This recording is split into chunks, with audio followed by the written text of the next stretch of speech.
Assalamualaikum warahmatullahi wabarakatuh. Yang terhormat Mistika Febriani, MPD selaku dosen pengampu mata kuliah bimbingan konseling karir. Perkenalkan, nama saya Nabila Pinkan bersama teman saya Indra Pasiga akan menyampaikan materi kami yang berjudul Perkembangan Teori Karir periode awal. Teori Trend and Factor Frank Persson 1854 sampai 1908.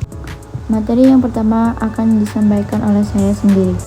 Teori Trend and Factor Frank Persson 1854 sampai 1904.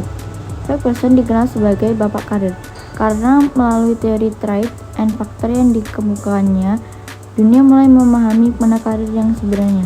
Meskipun begitu, teori Trend and Factor terus-menerus berkembang sehingga teori Trend and Factor dianggap tidak terkait dengan nama atau tokoh tertentu.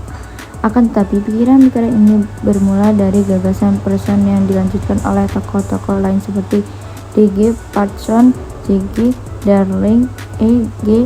Grissom, Munandir 1996. Konsep utama teori Frank Persson. Pada pendekatan ini, individu dilihat sebagai suatu pola sifat-sifat seperti minat bakat, hasil belajar, ciri kepribadian yang dapat didefinisikan melalui alat-alat objektif atau tes yang kemudian dibuat profilnya untuk menggambarkan potensi individu tersebut. Begitu juga saat memandang sebuah pekerjaan.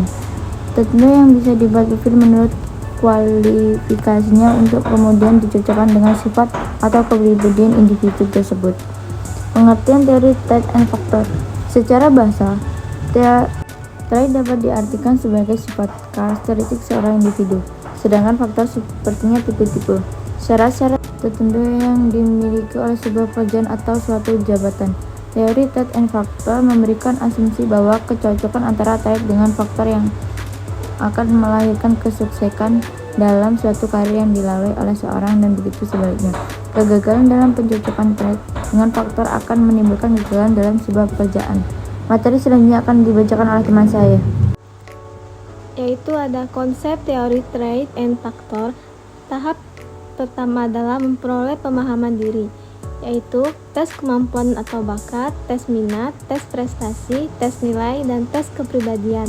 Tahap 2, memperoleh pengetahuan tentang dunia kerja. Terdapat 3 aspek penting terkait dengan informasi pekerjaan, yaitu menggambarkan pekerjaan, kondisi pekerjaan, atau masalah gaji. Yang kedua, pengelompokan pekerjaan, dan yang ketiga, membantu mengetahui karakteristik dan kebutuhan untuk masing-masing pekerjaan. Tahap ketiga yaitu mengintegrasikan informasi tentang diri dalam dunia kerja. Langkah ketiga ini adalah mengintegrasikan informasi tentang diri dan dunia kerja. Informasi pekerjaan diindikasikan dengan bahan-bahan penerimaan ketertarikan atau minat, nilai, dan karakter pribadi yang dibutuhkan setiap pekerjaan. Jadi, kesimpulan dari materi ini adalah teori Trend and Factor dikembangkan oleh Frank Persson berfokus pada pencocokan antara kepribadian individu dan tuntutan pekerjaan atau faktor pekerjaan.